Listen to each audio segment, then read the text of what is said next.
Hello and welcome to Heal Thyself, Benefit Holistic Living. I'm Mia Saenz, and in this episode with me is Susan Jacobi. Now, Susan is a self-love teacher, she's an author, she's the radio host of Conversations at Yale, and she's pretty spectacular. So we're going to welcome her. Welcome, Susan. Thank you, Mia. Nice to be here. It's nice. Very nice to be here and to be honored and recognized for passion on healing. Yeah, it's awesome to have you here. We'd like to share just a little bit about who you are, what you do, and then we're getting into some fun questions, talk about your book. Sure. So, like Mia said, I'm Susan Jacobi, and my passion self-love started when I began my healing journey from 8 years of physical, sexual, and emotional abuse. And that time during those years, I kept thinking and asking my therapist at the time, why do I feel so different, and where is everyone, and why do I feel crazy and so alone? And she kept reminding me that my thoughts, feelings, and actions are perfectly normal for the abnormal situation that happened to me. And yet I didn't find anybody to not partner with, but to reassure me. It's not that I didn't believe her, but it's a very isolating experience in and of itself. And then going through the healing process, it's even more isolating because you dump in the shame and the abandonment and the secret history, and it just sets itself up for a lot of failure. And so as I was healing and got to a point where I was able to be productive in society, you are clearly looking at the new and improved Susan. You're not looking at the Susan who began her healing journey or was even in the middle of her healing journey. But as I went on, that's why I wrote my book, How to Love Yourself, The Hope After Child Abuse, because I wanted people to know that how normal they were. And I also wanted people to know that had the luxury of not being abused, know what it was like to be abused, and the impact that it held on the survivor. And that can be taken a step further, like into society, and we could do a whole show in itself on that topic. But then the radio show started out Conversations That Heal. It started out as focusing on adult survivors of child abuse because that was my history. That's what I had to bring to it. But the more it went along, the more it became childhood trauma. And now it's a podcast and it's on Blog Talk.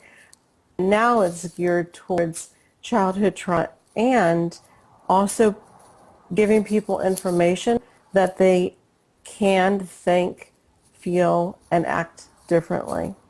And so that was the driving force behind those two contributions, I'll call them. And they're awesome.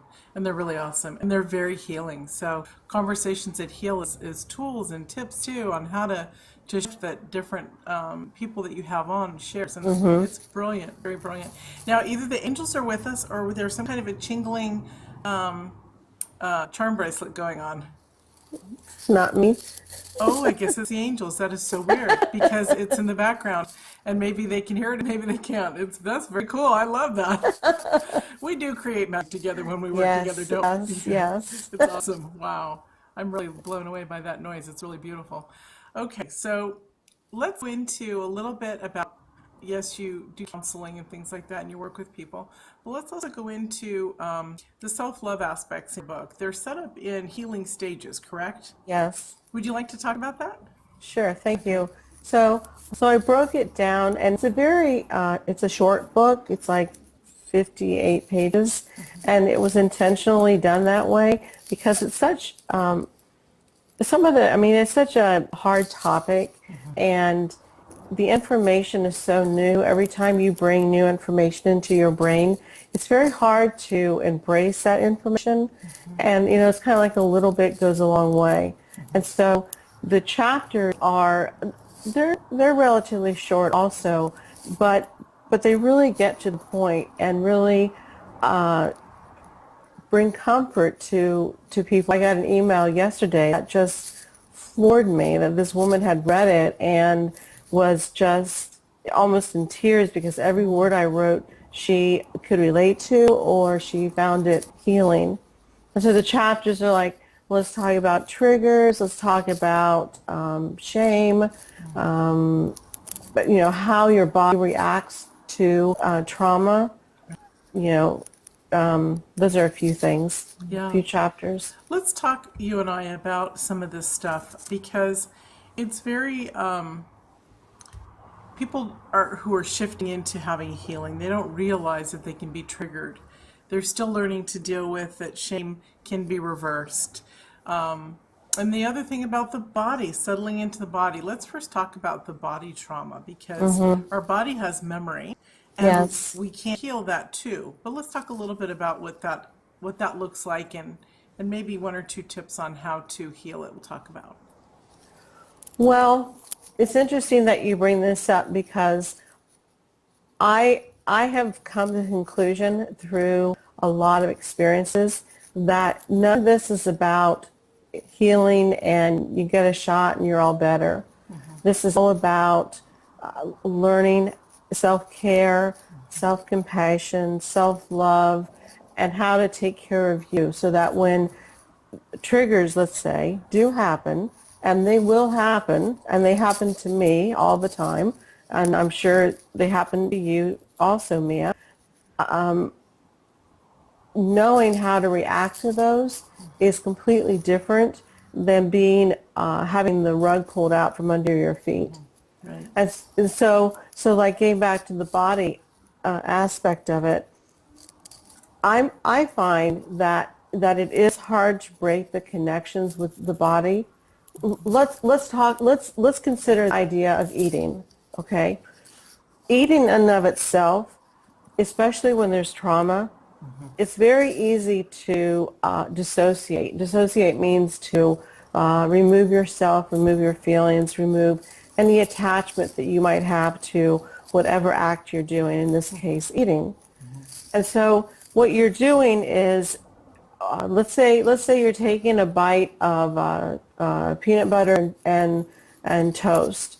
Okay, so taking that first bite and realizing that it's in your mouth and that you're safe is the first step. So say you take the second bite and bam, you've dissociated again. So put it down, walk away, and when you feel safe, come back and take another bite. And what you're doing is that you're offering your brain and your body the sense that it is safe, it can keep itself safe, and you're introducing a new experience, which also means that you're building new neural pathways in your brain. And those just keep building and building and building until you can incorporate it into your life a lot more comfortably. I love the way you said that. That's beautiful. Yeah. So any of the memory stuff it's going to be there until we work on it. And they can also be healed through, that's the perfect way. I just saw a beautiful monarch go by, which is amazing in California. I had to stop and share. The body stuff, it can be healed through the aspects first, like Susan said, and then also through energy stuff to remove the energy afterwards. It's really powerful. So triggers, we shouldn't be afraid of them because we learn from them as we evolve and become more aware of our self-discovering. We realize, oh, that was from abandonment, or oh, that was because I was hurt, or oh, that's because I was touched inappropriately. So it's very cool when we start to realize the connection, which means that then as those neural pathways are being built, it's also reforming and retraining that we won't be triggered in the same way as often, as much. Will it still happen? It might. It just might, right? And and it also gives you the chance to recognize it. And the truth is that those triggers in your brain, I mean, I don't want to get to the brain conversation because it's too involved. It's fun. It is. It's amazing. It's amazing. But that act of that trigger, it takes like so fast that it's so fast you can't really even put a human time measurement on it. And so getting used to, oh, that was a trigger, and being able to pull yourself out of it is where the power of the control comes in. And it's not easy. Right. It's not, and it takes a lot of focus, and it's easy to forget that that's what you're supposed to do, and you will fall down. I can't even tell you how many times I've fallen down, but over time, it does help, and what it really helps me is to, like you mentioned, to recognize where that trigger came from. I mean, that is like taking the scissors and cutting the connection, and offering compassion to the child you who was traumatized, and that will take so much of the power away from the trigger.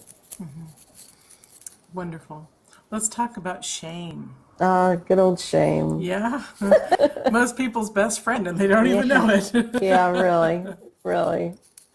Shame, I mean, shame is a natural response to being a human being. You don't walk out to the road naked, because you would shame yourself. You would feel shame. Not everybody, but yeah, some. Exactly. Yeah, yeah. Some people love to go around naked. Yeah. But you get the idea. Yeah, I mean, of there's course. certain things in our society that we do that Right. we don't do. Like we don't pee in public, although some people do that too. Yeah. And we've been told you can't do Swains, you can't do blah blah blah. Exactly. Yeah. Exactly. But so shame was, recently it was described to me as like a bowl of soup. And I've made the connection that shame is really attached to a bigger fear, and that's abandonment. And abandonment is even bigger than shame, which amazed me, because I thought shame was untouchable. It was so big. And then you get abandonment, and it's like, whoa. Yeah. And then in abandonment, you've got so many different avenues to go down. But one thing that I learned recently was this idea of self-abandonment. And that is just, it's a big one. Well, it is It's a real big one. it is what people do until they discover that compassion and that self-compassion and that love and that self-love and that patience and that self-patience and that trust and that self-trust. Absolutely, that would fit into that category. Because when people are abandoned, and look, everyone, we've had it since the moment we were born. We weren't fed on time. We didn't have our diaper changed on time. We wanted to be picked up. We were put in the crib and the playpen. You remember that in the 60s and 70s. We were pushed outside to play, and mothers were inside cleaning or whatever, and we wanted to come in and be with mommy. So the point is it happened everywhere. It happened in schools with our friends who all of a sudden were mad at us and didn't want to have lunch with us. It happened as we got older with our boyfriends or our girlfriends who then decided they weren't our friends anymore, or they didn't like us. All this crap is built up. And so it's my favorite thing now to identify abandonment.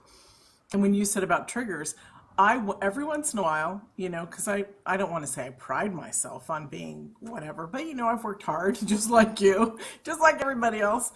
And I love it when I realize, that's another form of abandonment coming up. And then I laugh at it, because for me, it's funny now, because I'm not afraid of it, because I realize, now I know where that pain comes from, and I can work on that. So Yeah. abandonment used to be the biggest thing for me. I mean, in every relationship, and then you sabotage them because it's the rhythm that we're in.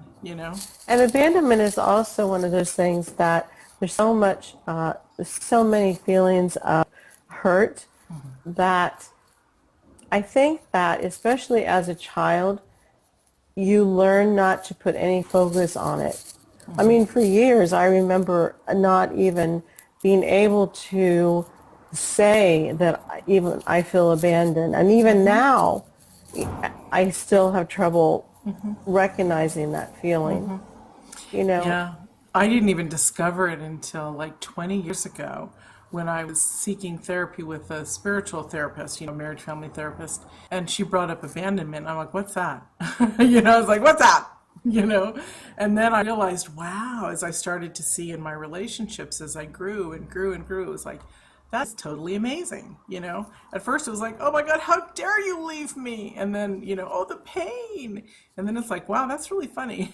So Yeah, there are many stages of healing which are brilliant, because if we didn't have this healing process or take the time for us, we wouldn't evolve the way that we do. right, right. And even like the abandonment stuff, like in the beginning of my therapy and my healing, and maybe like 5 or 10 years into it, even then my therapist, who was always going on vacation, and it always annoyed me, and I'll keep that politically correct, she would say, oh, this is your abandonment stuff. And I would get so angry with her. Sure. I would be like, no, it's not, and stop avoiding the issue, Well, fast forward, another 10 years, she was right, Yeah. And so I mean, you can just see how many, the layers and the impact that all of this stuff has. And the most important thing to remember is how normal we all are as human beings, Yeah. that we all have these same experiences. Do we have the same experience that experience that feeling? Absolutely not. But we all have similar feelings. Yeah. Yeah. Brilliant. I wanted to ask you to talk a little bit about forgiveness, and then if there's still time, I want to talk about conversations that heal. Okay. Okay. Forgiveness. Yeah, that's a biggie too. Yeah, exactly. I think that, I worked a lot on this idea of forgiveness. And, I asked my minister about forgiveness, and he even said, some things are unforgivable, and which makes it really complicated when you've got the whole world telling you that you need to forgive, and then you've got other people saying, that forgiveness is about you and letting go of the attachment, or, it has nothing to do with the person who you need to forgive. And I've had a really big time, a hard time making peace with that. And what I have come to find out is that it's not about forgiving someone. It's about forgiving yourself. And how many times I don't forgive myself for an action that I've done that shames me, or makes me feel poorly, that I reacted a certain way.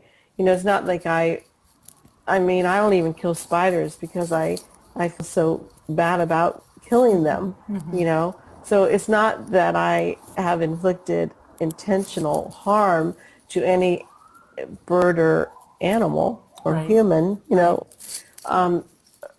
but just this whole idea of forgiving my actions, and that I still am lovable, that I'm entitled to make mistakes, that right to make mistakes, because out of the mistakes come learn, and you can't, how else are you going to learn?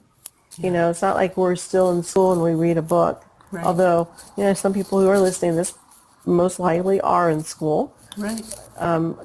Self-education. Yeah. Exactly. It's just this learning process, Exactly. which removes a lot of the feelings of shame and forgiveness towards yourself. I love that.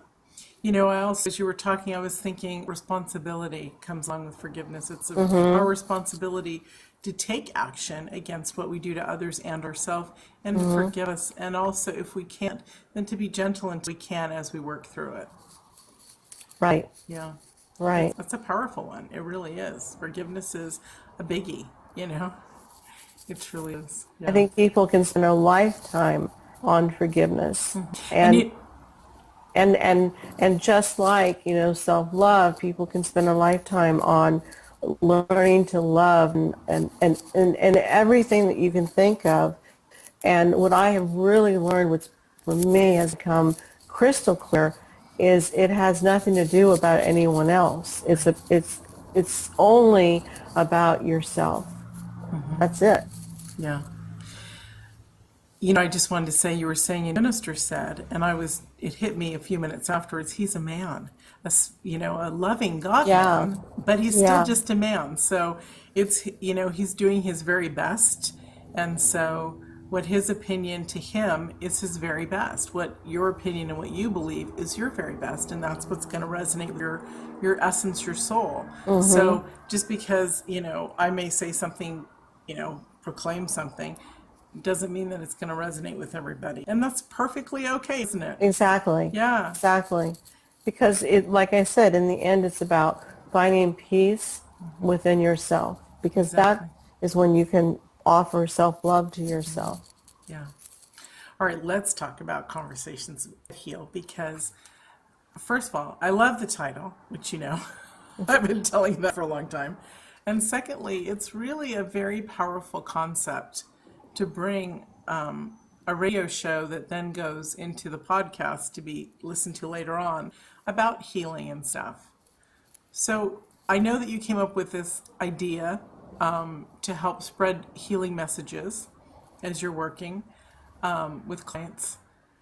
What are some of the benefits besides obviously hearing from remarkable speakers? And I was on too. Yes, you were. What? And you've gotten a very Twice. good response. Oh, good. Both times. Thank you. And I was honored. Wow. Yeah. So, what kind of responses? Because I'd love people to just enjoy the show. It just is, it's amazing. They get tools and tips and information and that kind of stuff. I mean, obviously, because I was on it, but I'm just trying to be Yeah. the Yeah. Yeah. interviewer here. Yeah. Yeah. Yeah. Well, the conversation is, it's a natural conversation between two people. And I really work on listening to the guest and asking what a certain word might mean or a certain explanation, because as the listener, you may not know what that means, Right. and so it's really important to understand the interviewee, their language, so that you can then apply it to yourself. And do we have time to hear the story about how I came up with that name? Yes. So at the time, I live on the West Coast in the States, and at the time I was offered this opportunity to have a radio show in the local area, and I had never been on radio. It was just like flying by the seat of my pants, literally.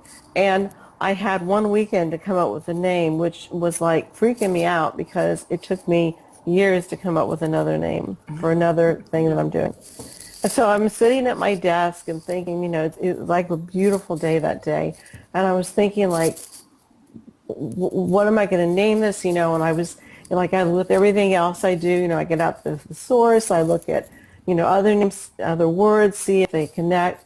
And then it was like God himself Yeah. came in through my head and out my hands, and there it was. Yeah. And That's it the way was it done. works. Yeah, it was done. Yeah. And it just, that's what it is. It's just, It's go ahead. beautiful, just beautiful. Not only the name, but to experience that divine connection and to understand that, wow, magic really does happen for those who have worked it and want to work it, really, seriously. But you have to be willing to, and this has been a big one for me also, you have to be willing to trust and to receive. Receive is like Right. a huge It is. especially when you've closed your heart for the ability to survive. Anyone who has trauma is really hard at receiving. Mm-hmm. And those who are caregivers are hard at receiving too. And they generally go hand in hand. That's just how we roll for some reason. But to embrace the receiving end, it's really powerful. Really powerful. I remember it was crazy when I first met my husband. He wanted to treat me to having my, mani-pedi, and I was just like, oh no, I take care of myself, And so he brought me into his office and he goes, read that on the wall. And it was talking about receiving. I receive because I am a loved, divine being. And I was like, whoa, okay, all right. Give me the money. And that was really my first step, which wasn't that long ago, several years back, but it wasn't that long ago, into understanding that, yes, I'm a divine being, amazing, just like everyone else.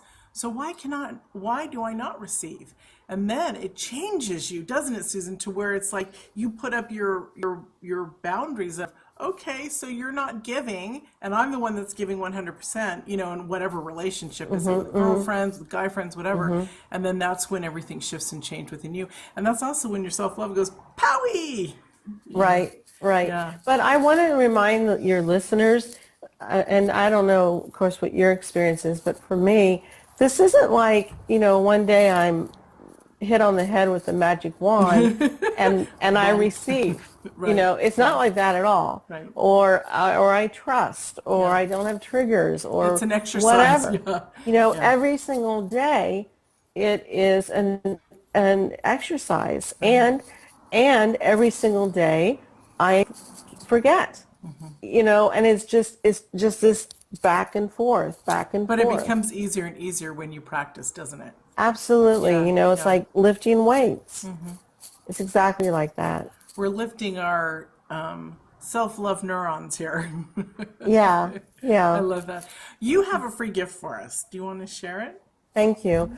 It's called 11 Tools for Happiness, and I created it because also from personal experience, I know that when one can get sucked into despair or depression, or their mind just takes them somewhere else into survival mode, remembering to be happy, remembering how to be happy, just seems like it's the first thing that goes. And so that's why I created this little booklet, to give you ideas of what you can do to be happy. Like everyone's like, oh, I'm going to take a walk, it's like, really, please, like everyone says that. And it's true that does help you. It does. I'm one who loves to take a walk. Yeah, or hug your cat, or essentially what you're doing is you're getting yourself out of your trap, your mind, and offering your love and empowerment to others. And that, I think, is really the key to happiness. Yeah. Because you receive, and it becomes this back and forth act. And that's makes you joyful and happy. Yeah. It's very powerful. Absolutely. That's awesome. Well, you're not going to believe this, girlfriend. But that was fast. I know, it goes super duper duper fast. So when you're having fun. So thank you so much for joining us, Susan. I would like you to share with us, before we say goodbye, what's going through your heart and your mind right now that you want to share with people. A last message. How important it is to be patient with yourself, and to know that you are so normal for abnormal events in your life. You are so normal that thousands of books have been written about how normal you are. And it's so easy to forget that. And it's the truth. I mean, what are you thinking? Like 1,000 authors are wrong on one topic? Right. No, Yeah. They're not. I hate to burst your bubble, Yeah. but they're not. And that we're not alone too, right? Exactly. I mean, that's what it means, really. Exactly. Yeah. And Good. just to open up. I mean, so say you've never done it, never experienced or given yourself the gift of self-love or self-compassion. So try it. You know, it's not like a bomb's going to fall on you because you tried it for 30 seconds. Yeah. It's just this practicing. I mean, I hope I'm not sounding too harsh. You know, I mean, and everything I'm It's saying, important, yeah. everything I'm saying has been part of my path. Right. And it's beautiful. Thank you so much. It was awesome. And you Thank heard you it very here. much. And you heard it here from Susan. It was awesome. Thank you. Thanks for doing this Certainly. and inviting me. And well, we couldn't do it without you. You're Oh. very much on the healing path, so thank you. And thank you all. We'll see you in another segment.